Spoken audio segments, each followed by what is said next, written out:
देखने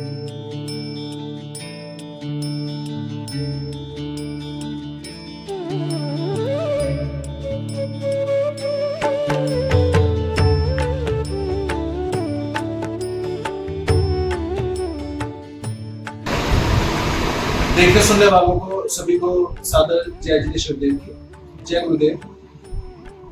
श्रीमद रत्नाकर विजय सुरेश्वर जी महाराज साहिब के संस्मरण को याद करते हुए आज उस श्रृंखला को आगे बढ़ाते हुए हम सबके बीच में विजेंद्र दिन धाम अंबाला के वर्तमान अध्यक्ष श्री अतुल जी जैन सीए आज हमारे साथ हैं। काफी लंबे समय से वो कोंकण देश दीपक रत्नाकर सूर्य महाराज साहब के साथ जुड़े रहे हैं और क्योंकि अब प्रतिष्ठा का कार्यक्रम होने वाला है गुरु मंदिर का, तो आज हम उनसे जानने का प्रयास करते हैं कि उनका किस तरह का अनुभव रत्नाकर सूर्य महाराज साहब के साथ रहा है। तो अतुल जी, आप कृपया बताइए कि आपके अनुभव तो काफी लंबे समय से उनके साथ रहे हैं, जुड़े रहे हैं, आपके भी आपके परिवार के भी, तो किस तरह से आज आप उनको याद करते हैं जब उनकी कर्म भूमि के ऊपर और ट्रस्ट की दिशा में और धर्मेंद्र महाराज साहब की दिशा में ये गुरु मंदिर का प्रतिष्ठा का कार्यक्रम होने जा रहा है, तो आप उनको किस तरह से आज याद कर रहे हैं? सभी को जय जिनेश्वर। जैसा कि ने कहा है, मैं सबसे पहले ये बताना चाहूँगा कि मेरा गुरुदेव से संपर्क सन 2002 जब गुरुदेव का काल जन्म हुआ, उसके बाद जब मुझे यहाँ यमुनानगर मंदिर की प्रतिष्ठा में बधाई वहाँ से फर्स्ट टाइम ही गुरुदेव के को देखकर इतना मन प्रसन्न हुआ कि मैं आप शब्दों में नहीं जाता।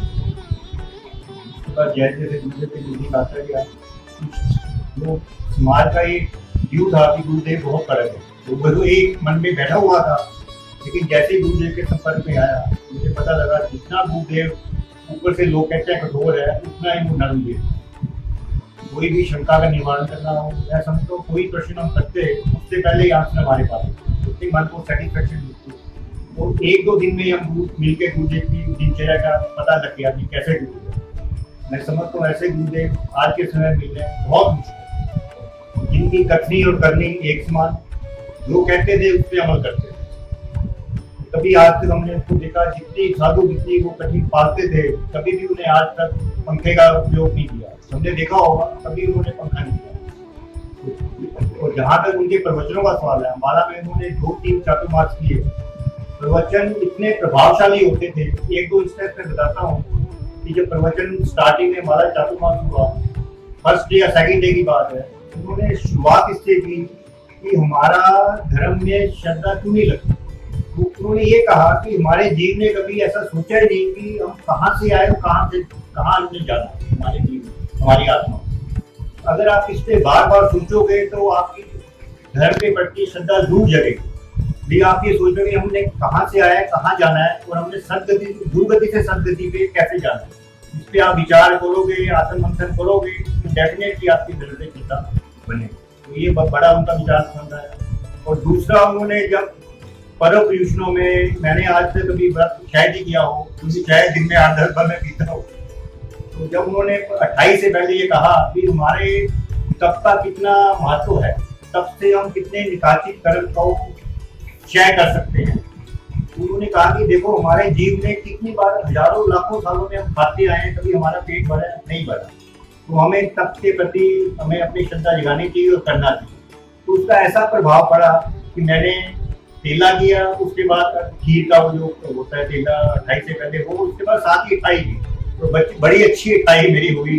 तो मैं तो ये गुरुदेव का ये चमत्कार या आशीर्वाद मानता हूँ, क्योंकि जब मतलब कभी मैंने चाय नहीं छोड़ी तो 28 बड़े आराम से। और भी संस्मरण तो कई हैं, कुछ एक संस्मरण ये भी है कि उनकी जो एक वृत्ति थी, राजा और रंग को एक समान, कोई भी समाज का कहीं प्रमुख हो, कितना भी करोड़पति हो या आम आदमी हो, सबको एक दृष्टि से देखो। अपना प्राय उनके लिए कुछ नहीं, सिर्फ उनका यही रहता था कि आप आओ तो धर्म, आपका धर्म लाभ ही आशीर्वाद है। कभी पैसे भी उन्होंने जोड़ नहीं दिया, धर्म लाभ का सबको आशीर्वाद देते थे। उनके चमत्कार तो एक क्या अनेकों चमत्कार होते थे, लेकिन वो यही कहते थे कि चमत्कार कुछ नहीं है, सिर्फ धर्म का प्रभाव। हालांकि खुद वो सबको करते थे, लेकिन फिर भी सिर्फ धर्म को देखते थे, जहाँ तक मैंने उनको नजदीक से देखा। और एक और संस्मरण मुझे याद है, जब हमारा ये अम्बाला जमीन का कार्य जिस पे हम बैठे हैं और आज गुरुदेव की प्रतिष्ठा करवाने जा रहे हैं, ये हमने 8-10 साल ट्राई की, राजनीतिक के चक्कर में हमारी फाइल उलझी रही। तो गुरुदेव ने सबको मौका दिया, जिसको कोई कहता था मैंने फाइल करवानी है, दो आप दो फाइल आप दो, लेकिन अंत में जब गुरुदेव ने देखा तो तो काम मुश्किल है, तो गुरुदेव ने निर्णय दिया कि अम्बाला में चतुर्मास करूंगा इस धरती पे। हम भी हैरान हो गए कि इतनी धरती, इतनी जहाँ पे सांप सतुल्य चलते हैं, कैसे चतुर्मास करूं। लेकिन उन्हें ठानी हुई थी, उनके मन में था भी मैंने यहाँ पे एक मंदिर का काम करवा के जाना है, ताकि बताया किसी क्यों नहीं उन्होंने। लेकिन उनका उद्देश्य चातुर्मास का यही था, उन्होंने यहाँ चातुर्मास किया। और चातुर्मास में जब 2 या 2.5 महीने रह गए थे, उन्होंने कहा भी मैं तो, मेरा उद्देश्य है मैंने यहाँ मंदिर बनवा के। अभी तक हमारे पास जमीन की फाइल आई नहीं थी, जमीन की रजिस्ट्री नहीं हुई थी। हालांकि विरोधी पक्ष ने सबने कहा कि आप ये मंदिर बनवाओगे तो हम इसको म्यूनिसिपैलिटी में कंप्लेंट करके इसको प्लेन करवा देंगे, आप गलत कर रहे हो। लेकिन गुरुदेव ने कितना आत्मविश्वास था कि आप मंदिर, आप तो क्या ऊपर वाले भी आए, इसको मंदिर को कुछ नहीं होगा। और अंत में क्या हुआ, 1.5 महीने में मंदिर उन्होंने चातुर्मास के लास्ट में ये तैयार करवाया। और उसका ऐसा चमत्कार हुआ कि हमारे पास 7 ही जमीन की फाइल रजिस्ट्री होके आ भी गई। तो ऐसे गुरुदेव ने ऐसे एक नहीं अनेकों कार्य किए। और मैं समझता हूँ हम सब अम्बाला वासी पूरे पंजाब के बड़े भाग्यशाली हैं कि आज हमें ये गुरुदेव की मंदिर की प्रतिष्ठा का मौका, मंदिर बन के तैयार भी हो गया, उसके हमें प्रतिष्ठा के हम सब साक्षी बनने जा रहे हैं। तो मेरी सबसे रिक्वेस्ट रहेगी कि 1 जुलाई को गुरुदेव की प्रतिष्ठा, हमारे वर्तमान गच्छाधिपति धर्मेंद्र मास साहब इतनी दिन रात मेहनत करके इतना सुंदर मंदिर तैयार करवा रहे हैं। और मैं समझता हूँ ये मंदिर मूल मंदिर जो बनने जा रहा है, पंजाब में पूरा ऐसा मंदिर नहीं होगा। जो उड़ीसा के कारीगर यहाँ कारीगरी गए हैं, कर रहे हैं, अभी सब आएंगे, सब देखेंगे। तो मैं तो वर्तमान गच्छाधिपति को जितनी मेहनत कर रहे हैं, तो हमारा भी ये ड्यूटी बनती है कि उनका हम साथ दें और प्रतिष्ठा के कार्यक्रम में बढ़ चढ़ के लाभ लें। हम सब इसके लिए बहुत गुरुदेव के ऋणी भी रहेंगे और अपने आप को मैं गौरवशाली भी समझता हूँ कि हम उसके साक्षी बनने जा रहे हैं। और ये थे अम्बाला के श्री विजेंद्र दिन धाम, अम्बाला के ही श्री अतुल जी जैन प्रधान। इन्होंने अपने संस्मरण, अपने अनुभव हम सबके साथ साझा किए हैं। इसी कड़ी को आगे बढ़ाते हुए हम फिर से आपसे मिलेंगे। तब तक के लिए जय श्री कृष्ण।